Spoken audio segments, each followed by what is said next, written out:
Hello বন্ধুরা, আজ আমি বানাবো একদমই মার্কেট স্টাইলের মতো এগ চাউমিন। তাই চলো দেখা যাক চাউমিনটা কিভাবে বানিয়েছি।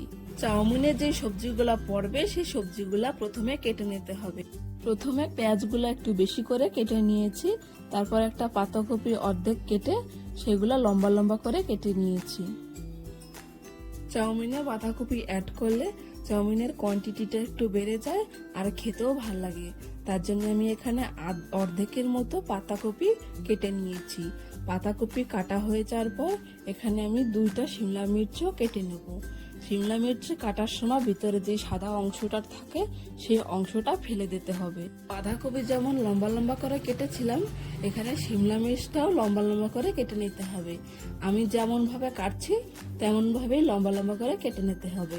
সবজিগুলো কাটা হয়ে যাওয়ার পর পরিষ্কার জলে সবজিগুলোকে ধুয়ে নিয়ে তারপর কয়টা রসুন আর আদা গ্রেট করে নিয়েছি, আর কয়টা কাঁচা লঙ্কা মিক্সিতে গ্রাইন্ড করে নিয়েছি। চাউমিনটা ঝাল ঝাল করে বানানোর জন্য আমি এখানে কাঁচা লঙ্কা পেস্ট ইউজ করছি। চাউমিনগুলো সেদ্ধ করার জন্য এখানে একটা কড়াই নিয়ে নিয়েছি, তাতে বেশি করে জল নিয়ে একটু ফুড কালার দিয়েছি। জলটা যখন গরম হয়ে যাবে তারপর 1 প্যাকেটের মতো চাউমিন দিয়ে সেদ্ধ করে নিয়েছি।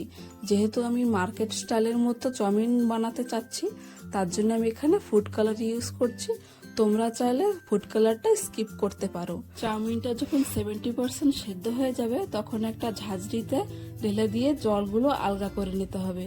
জলগুলো আলগা করা হয়ে যাওয়ার পর উপরে ঠান্ডা জল দিয়ে দিয়েছি যাতে চাউমিনটা ঠান্ডা হয়ে যায়।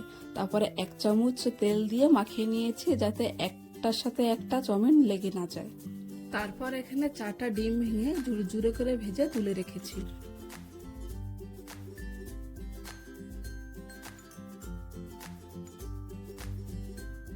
আমি চাউমিনটা একটু বেশি করে বানাচ্ছি, তার জন্য বড় একটা কড়াই নিয়েছি। তাতে একটু তেল দিয়ে আগে থেকে গ্রেট করে রাখা আদা আর রসুন দিয়ে দিয়েছি। তারপর একে একে করে পাতাকপি, পেঁয়াজ, ক্যাপসিকাম দিয়ে একটু হালকা নাড়িয়ে চাড়িয়ে তাতে কাঁচা লঙ্কার পেস্ট 2 চামচ দিয়ে দিয়েছি।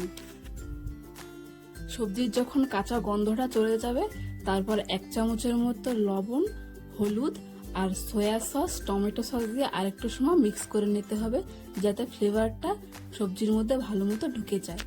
টমেটো সস এখানে কম দিয়েছি কারণ টমেটো সস বেশি দিয়ে দিলে চাউমিনে টক আর মিষ্টি মিষ্টি ফ্লেভার এসে যাবে, তার জন্য টমেটো সস এখানে কম দিয়েছি। চাউমিনগুলো দেওয়ার পর সবজির সাথে ভালো মতো মিক্স করে নিতে হবে। তারপর যেই ডিমগুলা ভেজে তুলে রেখেছিলাম সেই ডিমগুলো এখানে দিয়ে দিয়েছি। ডিমগুলো দেওয়া হয়ে যাওয়ার পর চাউমিনের সাথে ভালো মতো করে মিক্স করে নিয়েছি। তারপর শেষের দিকে চাউমিন মশলা দিয়ে ভালো মতো একটু নাড়িয়ে চাড়িয়ে নামিয়ে নিয়েছি। এইভাবেই তোমরা বাড়িতে বসেই বানিয়ে নিতে পারো একদমই মার্কেট স্টাইলের মতো এগ চাউমিন।